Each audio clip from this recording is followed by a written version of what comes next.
RDC est une et indivisible. De la population et de tout le monde, c'est qu'il faut tout arrêter pour faire face à cette situation. Et que nous ferons de cette terre richement bénie un réel havre de paix, de prospérité et de progrès social.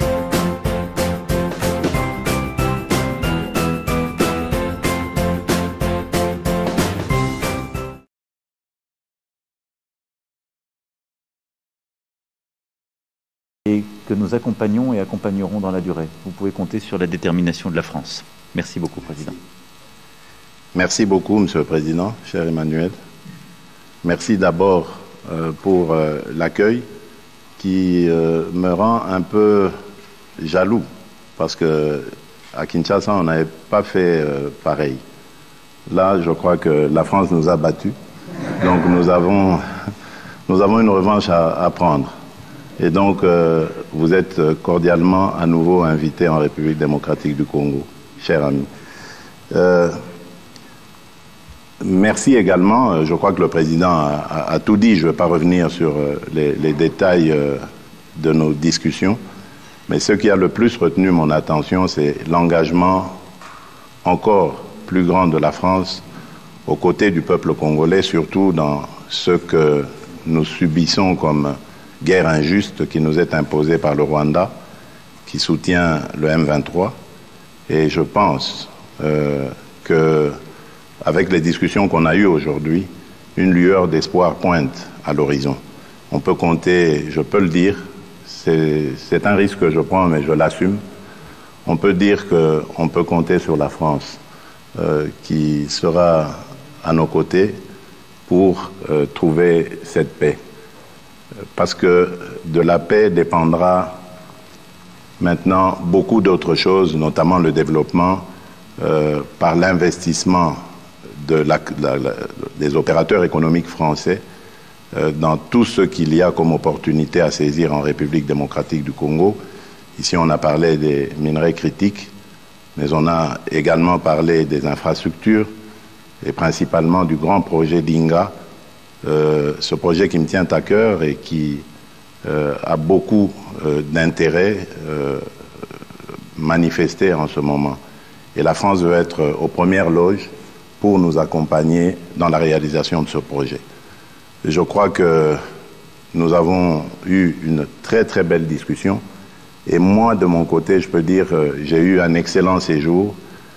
Avant de rencontrer le président Macron, j'ai rencontré plusieurs représentants de la classe politique française, des institutions françaises, et ça s'est très très bien passé au Sénat, à l'Assemblée nationale, et ce matin au ministère de la Défense. Je repars très satisfait et très optimiste quant à l'avenir des relations franco-congolaises. Que vivent d'ailleurs ces relations franco-congolaises. Monsieur le Président, encore une fois, merci. Merci.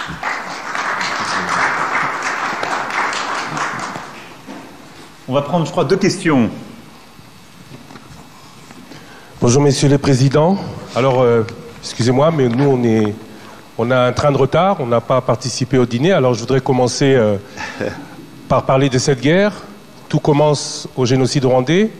La France a beaucoup à se reprocher. Le président Macron l'a dit et redit.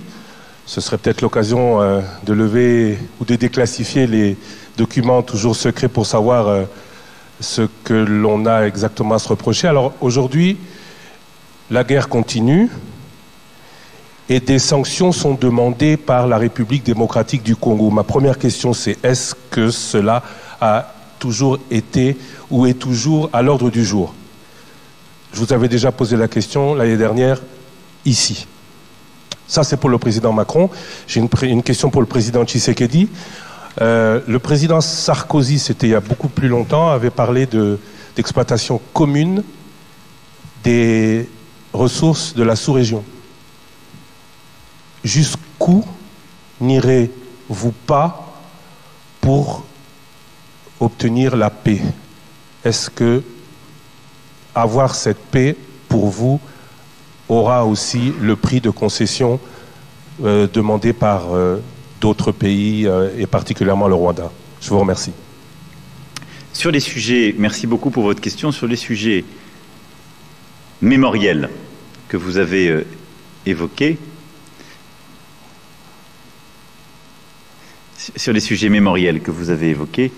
je veux ici être très clair. Il y a un exercice inédit, pas simplement de transparence, mais scientifique qui a été conduit à ma demande. J'ai mandaté le professeur Buchler avec toute une commission d'experts reconnus, indépendants, qui, pendant de longs mois, ont fait un travail sur la base duquel j'ai prononcé le discours de 2021, qui est le seul discours et les seuls mots qui ont autorité en la matière. Il y a ensuite un travail historique et historiographique qui se poursuit, et tout a été mis à disposition avec un dialogue et d'ailleurs même un changement de nos règles à la lumière de ces demandes. Donc je vous renvoie là aux travaux de la commission Ducler, à mon discours de mai 2021 sur ce sujet. Maintenant, je parle d'avenir. Sur la situation, notre volonté, c'est de la régler d'un point de vue militaire, sécuritaire et d'un point de vue politique, car tout se tient. Et vous avez raison, la situation que connaît l'Est de la RDC étant enquistée au fond depuis 3 décennies, et certains ont pris des habitudes, il faut bien le dire, et elle suppose d'avoir une réponse à l'égard de tous les groupes armés. C'est pourquoi je vais ici être très clair, puisque vous m'interrogez de manière générique sur la question des sanctions. La France, d'abord, a condamné publiquement les agissements rwandais à l'est de la RDC, et ce, à plusieurs reprises depuis la fin 2022. Nous avons aussi pris des sanctions. Au niveau européen, c'est parce que la France a plaidé, justement pour le renforcement du régime en vigueur en décembre 2022, que des mesures restrictives individuelles inédites ont été prises, 6 mois plus tard, à l'encontre des groupes armés congolais M23 et FDLR, et d'un officier rwandais impliqué sur le terrain, au Nord Kivu. Nous continuerons à explorer cette voie à chaque fois qu'elle sera nécessaire. On a d'ailleurs parlé très précisément avec le président de ce sujet. Pour le moment, nous considérons que, d'abord, on continuera à apporter des sanctions comme ça individuelles et ciblées en fonction des évolutions sur le terrain. Notre priorité, elle est à l'action DDR à l'égard de tous les groupes armés, réimplication des forces régionales onusiennes reconnues et acceptées par la RDC sur son sol, et avec un travail et des engagements que nous demandons au Rwanda. Et ce faisant, nous pensons que le dialogue et la recherche de la solution diplomatique et sécuritaire est plus efficace à ce jour. Mais rien ne doit être exclu, et nous ferons tout ce qui est utile à chaque étape, comme nous l'avons fait tous ces derniers mois et ces dernières années. Oui. Ce qu'avait dit le président Sarkozy il y a quelques années était peut-être sujet à débat en ce moment-là, mais je pense que beaucoup d'eau a coulé sous les ponts depuis lors. Et aujourd'hui, la situation est totalement différente. Je suis moi-même témoin vivant de ce que je vais dire. Lorsque je suis arrivé à la tête de ce pays, j'ai tendu la main à tous nos voisins. J'ai fait le tour, on en a 9, je les ai tous vus, particulièrement le Rwanda et l'Ouganda, pour tirer un trait sur nos tensions du passé. Et nous avons expérimenté ce dont avait parlé le président Sarkozy, c'est-à-dire cette coopération sur des projets, des joint ventures, une coopération qui allait mettre ensemble nos pays et déboucher sur le bien-être de nos populations. Mais j'ai été payé en monnaie de singe. Je ne vous l'apprends pas. Vous le savez, nous avons été poignardés dans le dos par le Rwanda qui, au lieu de se contenter de cette proposition que je faisais, qui allait garantir une transparence dans nos échanges et garantir aussi le principe gagnant-gagnant dans cette collaboration, ils ont préféré continuer ce trafic illicite qu'ils mènent sur le sang du peuple congolais. Et cela me rend donc plus réfractaire à l'idée de pouvoir rééditer cette expérience. En tout cas, du moins, tant que sera à la tête de ce pays le président Kagame. Peut-être que les choses évolueront, qui sait, mais en ce moment, malheureusement, le rêve du président Sarkozy n'est pas réalisable en République démocratique du Congo. Bonjour, James André pour France 24. Alors au fond, j'ai une question qui est pour vous deux, présidents d'ailleurs. C'est-à-dire qu'en fait, on voit que le processus de Luanda patine depuis maintenant un an. On peut dire que la situation dans le Nord Kivu est pire aujourd'hui qu'elle ne l'était il y a un an avec le M23 qui a avancé, qui entoure Goma. Il n'y a pas de dialogue. Vous venez finalement de le dire à l'instant, Monsieur Tshisekedi, vous ne voulez pas parler à Paul Kagame pour l'heure. Donc ma question est d'abord, pour vous, qu'est-ce qu'il faudrait pour que eh bien, vous vous mettiez à la table et que ces discussions puissent reprendre? Et Monsieur le Président Macron, je voudrais savoir si vous pensez aujourd'hui que la France, qui est engagée à la fois au Rwanda, on le sait, fortes relations diplomatiques et militaires, et avec la RDC, peut encore, on va dire, peser sur ce processus qui, on le voit, se porte très mal. Il y avait eu avant cela le processus de Nairobi, qui lui aussi s'était terminé en échec. Donc comment peut-on sortir de ce nœud? À la fois, que peut faire la France et qui faudrait-il pour que vous alliez parler, Monsieur Kagame? Mais vous l'avez dit, monsieur le journaliste, en parlant de Goma, vous avez dit que Goma est presque totalement asphyxié. C'est fait exprès parce qu'ils ont profité d'un moment d'accalmie, moment que nous avons saisi pour donner la chance à la paix, à la demande de nos partenaires, pour avancer leurs troupes et ainsi essayer de couper la ville de Goma de tout approvisionnement, l'asphyxier et donc pouvoir la prendre. Je peux vous garantir que nous sommes en train de travailler pour que cela n'arrive pas. Et tant que cette situation sera comme elle est, ce sera impossible de parler. Vous ne pouvez pas parler avec quelqu'un qui vous maintient le couteau à la gorge. Ce n'est pas possible. Donc, vous avez compris, pour avoir l'éventualité ou la possibilité de discussion, il faut que la situation évolue, c'est-à-dire il faut que l'armée rwandaise qui actuellement se trouve sur le sol de mon pays et non le M23, parce que le M23 c'est une coquille vide que le Rwanda brandit, il faut que l'armée rwandaise ait quitté le sol congolais. Alors à ce moment-là, oui, ce sera possible de discuter, mais discuter pour désormais s'entendre sur le fait que le Rwanda n'a plus rien à venir faire en République démocratique du Congo au niveau militaire. D'abord, je voudrais défendre quand même le travail qui est fait par l'Angola et son président, parce que je peux toujours critiquer les processus, mais enfin, il a le mérite d'exister et il n'y a pas beaucoup de concurrents. Donc l'engagement du président Lourenço est une chance pour la sous-région et je crois vraiment pouvoir le dire pour la RDC aussi.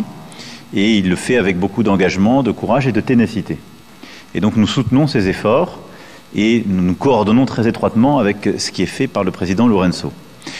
Ensuite, la priorité aujourd'hui, ça a été dit, c'est un processus de désarmement et de sortie du territoire des groupes armés qui n'ont rien à y faire. Alors désarmement et encadrement, si je puis m'exprimer ainsi, des FDLR, d'une part, et retrait des forces rwandaises qui sont sur le sol congolais.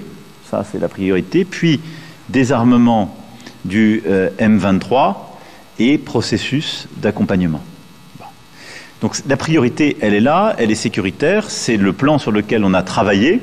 Et donc, pour moi, c'est véritablement ces premiers pas maintenant qui doivent être mis en œuvre dans un dialogue que nous allons essayer d'accompagner. Le rôle de la France est d'abord d'avoir une voix claire sur la question de la souveraineté territoriale en Afrique. Et je pense que c'est très attendu sur le continent et c'est très attendu pour la crédibilité même de notre action. Je l'ai dit, il n'y a pas de double standard. Et donc on ne peut pas dire chaque jour que la souveraineté territoriale en Europe justifie des efforts massifs et notre soutien à l'Ukraine, mais que la souveraineté territoriale de la RDC, ce serait une question secondaire. Non. Donc ça, on y tient. La deuxième chose, c'est que parce que nous parlons à toutes les parties, c'est d'essayer d'aider cette médiation. Et comme nous l'avons fait aujourd'hui, je remercie encore une fois le président qui a pris des engagements clairs sur les FDLR, qui suppose un engagement aussi très fort de la communauté internationale et des forces onusiennes, mais son poids politique est important pour ce processus. Il a du coup de la valeur vis-à-vis des Rwandais que je me fais fort de convaincre d'un retrait en parallèle de leurs forces qui n'ont rien à faire sur le sol congolais. Et si on arrive à réenclencher un tel processus, la confiance se crée. Je suis très prudent, parce que vous avez raison de rappeler que les derniers mois ont plutôt été vers un accroissement des tensions. Mais il nous faut réengager. Le rôle de la France est celui-là, c'est de le faire avec beaucoup de transparence, avec la défense de nos principes, des équilibres de la sous-région, et de le faire en lien très étroit avec les médiations régionales. Donc nous allons continuer de nous engager de bonne foi sur des principes très clairement établis dont nous avons parlé ensemble et que je vous ai exposés dans la plus grande transparence. Je pense qu'on peut y arriver, je dirais même que nous devons y arriver. La réalité, c'est celle que votre confrère évoquait juste avant, c'est que nous parlons là d'une situation qui, depuis 3 décennies, s'est installée. Et donc, nous avons raison de nous y attacher collectivement, mais ça va supposer beaucoup de courage de tout le monde et un réengagement massif à tous égards. C'est aussi pour ça que tout ce qui est fait pour reformer, recréer l'unité des forces armées en RDC et reprendre la totalité de la souveraineté du territoire est très important côté congolais. Merci beaucoup. Merci mesdames et messieurs et merci à nouveau au président. Merci Emmanuel.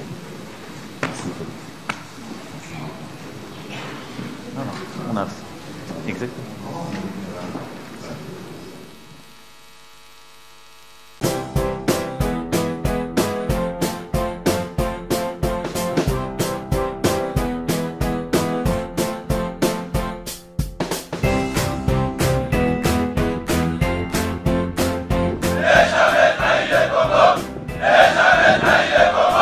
La RDC est une et indivisible. De la population et de tout le monde, c'est qu'il faut tout arrêter pour faire face à cette situation. Et que nous ferons de cette terre richement bénie un réel havre de paix, de prospérité et de progrès social.